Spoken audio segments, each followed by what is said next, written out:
September 20 പമ്പയിൽ നടക്കുന്ന നിർദ്ദിഷ്ട ആഗോള അയ്യപ്പ സംഗമം കേരള രാഷ്ട്രീയത്തിലെ പുതിയ വിവാദ വിഷയമായി മാറിയിരിക്കുകയാണ്. തിരുവിതാംകൂർ ദേവസ്വം ബോർഡിന്റെ പ്ലാറ്റിനം ജൂബിലി ആഘോഷങ്ങളുടെ ഭാഗമായി നടക്കുന്ന സംഗമത്തെ വിശ്വാസികളും അവിശ്വാസികളുമായി ജനങ്ങളെ ഭിന്നിപ്പിക്കാനുള്ള തന്ത്രവും അവസരവുമാക്കി മാറ്റാനുള്ള കൊണ്ടുപിടിച്ച ശ്രമങ്ങളാണ് വിവിധ കേന്ദ്രങ്ങളിൽ നടന്നുവരുന്നത്. പ്രതിവർഷം കോടാനുകോടി ഭക്തജനങ്ങൾ സന്ദർശിക്കുന്ന തീർത്ഥാടന കേന്ദ്രമാണ് ശബരിമല അയ്യപ്പ ക്ഷേത്രം.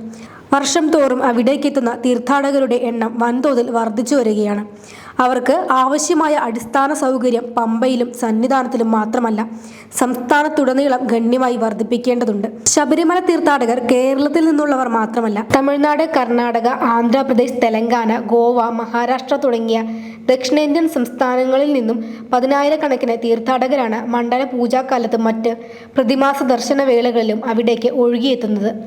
ഉത്തരേന്ത്യൻ സംസ്ഥാനങ്ങളിൽ നിന്നും സിംഗപ്പൂർ, മലേഷ്യ തുടങ്ങി ദക്ഷിണേന്ത്യൻ വംശജർ ഏറെയുള്ള വിദേശ രാജ്യങ്ങളിൽ നിന്നും ധാരാളം ഭക്തർ ശബരിമല തീർത്ഥാടനത്തിനായി എത്തുന്നതും പതിവായിരിക്കുന്നു. ഈ തീർത്ഥാടകർക്ക് സൗകര്യപൂർവ്വം യാത്ര ചെയ്യുന്നതിനും ദർശനവും വഴിപാടുകളും നടത്തുന്നതിനും ആവശ്യമായ അടിസ്ഥാന സൗകര്യ വികസനം ദേവസ്വത്തിന്റെയും സംസ്ഥാന സർക്കാരിന്റെയും ഉത്തരവാദിത്തമാണ്. അക്കാര്യങ്ങളിൽ ദേവസ്വവും സർക്കാരും ഇതിനകം കൈക്കൊണ്ടിട്ടുള്ള നടപടികളും ഭാവി പദ്ധതികളും അറിയിക്കുന്നതിനും തീർത്ഥാടകരുടെയും ശബരിമല വികസനത്തിൽ താൽപ്പര്യമുള്ളവരുടെയും അഭിപ്രായം ആരായുകയെന്നതും സംഗമത്തിന്റെ പ്രഖ്യാപിത ലക്ഷ്യമാണ്.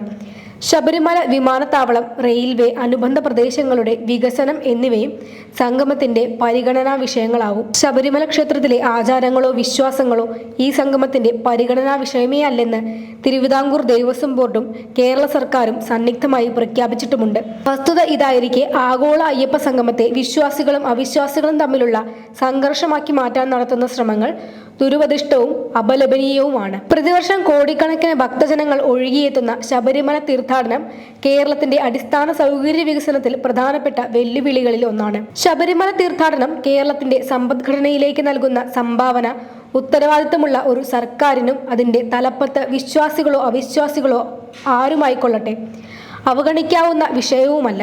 കാര്യക്ഷമമായ യാത്രാ സൗകര്യങ്ങൾ ഉൾപ്പെടെ ആവശ്യമായ സംവിധാനങ്ങളും മതിയായ ആസൂത്രണവും കൂടാതെ വലിയ ജനസഞ്ചയങ്ങൾ ഒഴുകിയെത്തുന്ന തീർത്ഥാടന കേന്ദ്രങ്ങളിൽ ഉണ്ടാകുന്ന വൻ ദുരന്തങ്ങൾക്ക് ശബരിമലയും മഹാകുംഭവുമടക്കം നിരവധി സാക്ഷ്യങ്ങൾ നമുക്ക് മുന്നിലുണ്ട്. അത്തരം സംഭവങ്ങളുടെ ആവർത്തനം അരുതെന്ന് ശഠിക്കുക ഏതൊരു സർക്കാരിന്റെയും സമൂഹത്തിന്റെയും ഉത്തരവാദിത്തമാണ്. ഇവിടെയാണ് ആഗോള ശ്രദ്ധയാകർഷിക്കുന്ന തീർത്ഥാടന കേന്ദ്രം എന്ന നിലയിൽ നിർദ്ദിഷ്ടവും ശബരി റെയിലും വിമാനത്താവളവും അടിയന്തര പ്രാധാന്യമുള്ള വിഷയങ്ങളായി മാറുന്നത്.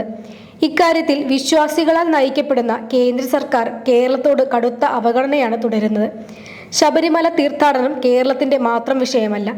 അതുകൊണ്ട് തന്നെ കേരളീയർ കഴിഞ്ഞാൽ ഏറ്റവും അധികം തീർത്ഥാടകരെ ശബരിമലയിലേക്ക് എത്തിക്കുന്ന തമിഴ്നാട്ടിലെ സർക്കാരിന്റെയും ഇതര അയൽ സംസ്ഥാനങ്ങളുടെയും ഏറ്റവും ഉയർന്ന തലത്തിലുള്ള പ്രാതിനിധ്യം സംഗമത്തിൽ ഉണ്ടാവണമെന്ന് ആതിഥേയർ ആഗ്രഹിക്കുക സ്വാഭാവികം മാത്രം. അതിൽ വിശ്വാസ അവിശ്വാസ സംഘർഷം കണ്ടെത്താൻ ശ്രമിക്കുന്നവരാണ് വില കുറഞ്ഞ രാഷ്ട്രീയ മുതലെടുപ്പിന് ശ്രമിക്കുന്നത്. തീർത്ഥാടകർക്ക് ആവശ്യമായ അടിസ്ഥാന സൗകര്യ വികസനത്തെ പറ്റി ചിന്തിക്കുന്നതിന് പകരം അതിൽ വിഭജന രാഷ്ട്രീയം കണ്ടെത്താൻ ശ്രമിക്കുന്നവരുടെ മനോഭാവം മകൻ മരിച്ചാലും മരുമകളോട് കണ്ണീർ കാണാൻ ആഗ്രഹിക്കുന്ന അമ്മായിയമ്മയുടേതാണ്. അത്തരക്കാർ യഥാർത്ഥത്തിൽ വിശ്വാസികളായ തീർത്ഥാടകരുടെ ദുരിതവും അതുവഴി ഭരണവിരുദ്ധ വികാരവും സൃഷ്ടിക്കാമെന്ന് വ്യാമോഹിക്കുന്നവരാണ്. അവർ ശബരിമലയുടെയും കേരളത്തിന്റെയും വികാസത്തെയും സംസ്ഥാനത്തിന്റെ സാമ്പത്തിക വളർച്ചയെയുമാണ് തടസ്സപ്പെടുത്താൻ ശ്രമിക്കുന്നത്. കേരളത്തിലെ ഇടതുപക്ഷ ജനാധിപത്യ മുന്നണി സർക്കാർ നിസ്സംശയം ഒരു മതനിരപേക്ഷ സർക്കാരാണ്. അത് കേരളത്തിലെ മുഴുവൻ മതവിശ്വാസികളുടെയും ഒരു മതത്തിലും വിശ്വസിക്കാത്തവരുടെയും സർക്കാരാണ്. ഭേദവ്യത്യാസങ്ങൾ കൂടാതെ അവരുടെയെല്ലാം ന്യായമായ ഉത്തമ താല്പര്യങ്ങളും